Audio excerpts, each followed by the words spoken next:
嘿，大家好，欢迎来到乐游原说。其实我最近一直在想，历史是什么呢？它是厚厚的书，还是陈旧的遗址？后来我发现历史其实是一个个鲜活的小故事，就像小时候我们听长辈说过的那些传奇，他们不是冷冰冰的，而是有人情味儿和有智慧的。所以我想开这个频道，和大家一起聊一聊那些有趣的历史小故事。有可能是某个朝代的某个建筑为什么是那样设计的，或者是某一条路为什么能够承载着千年的辉煌，又或者某位历史人物看似一个微不足道的决定，却改变了整个人类的命运。不管是帝王将相还是普通人，我希望通过这些故事让大家感受到历史其实离我们很近。接下来我们就一起踏上这次有趣的历史之旅，让过去的故事在今天依然有着生命力。阳光洒在一条笔直的大路上，仿佛是一把无形的尺子从天而降，切开了大地。这条路看似平凡，却是古罗马帝国的象征。你是否好奇，这些又直又坚固的道路是如何成为帝国强大的秘密武器的？让我们穿越时间，走进公元前312年的罗马，跟随一个名叫卢修斯的年轻工匠，感受这些道路背后的故事。卢修斯，别发呆了，你还想不想吃午饭？在炙热的阳光下，老工匠卡西乌斯大声训斥着卢修斯。这个17岁的少年刚刚加入道路建设队，他们正在修建着一条叫做阿比安大道的重要道路。卢修斯擦了擦额头的汗水，低头看着自己手中的锄头。他知道，这不仅仅是修一条路，这是为罗马的荣誉而战。可是为什么我们的路一定要修这么直呢？卢修斯终于忍不住问出了困扰已久的问题。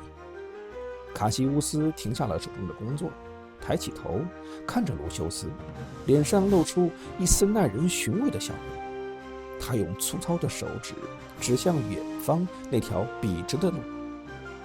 小子，你知道吗？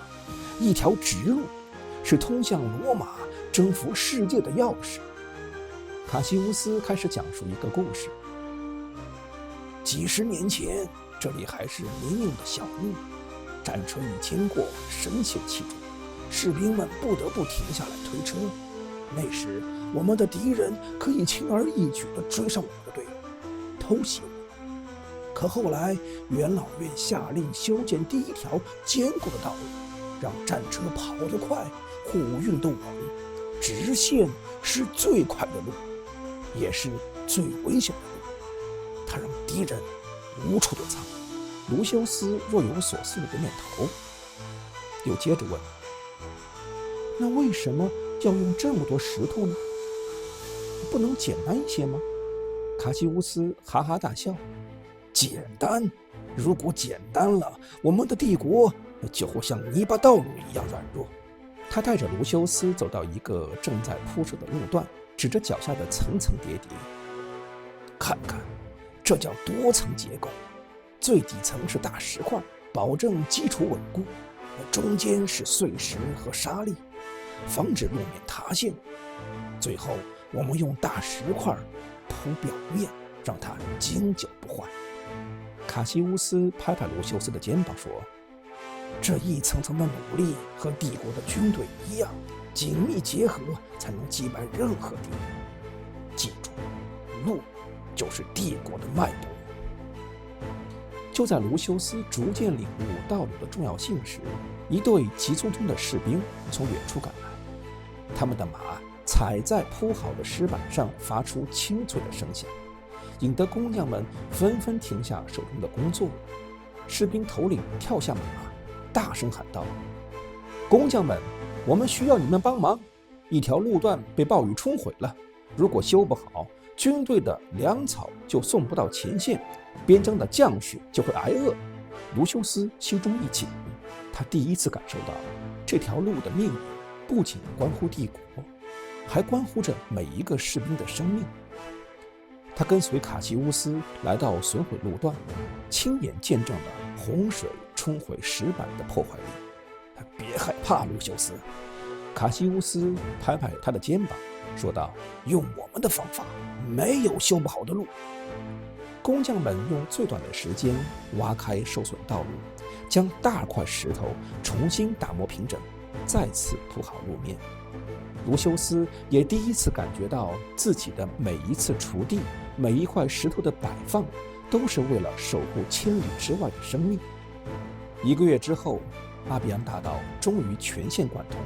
这条从罗马直通南方的道路，不仅让军队可以快速调动，更让罗马的商品流通更高效。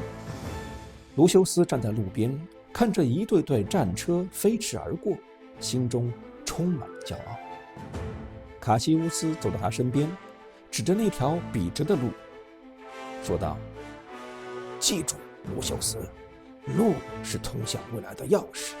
今天我们修的这条路，不仅会让我们的帝国更强大，还会传承千年。”卢修斯望向远方，似乎真的看到了未来。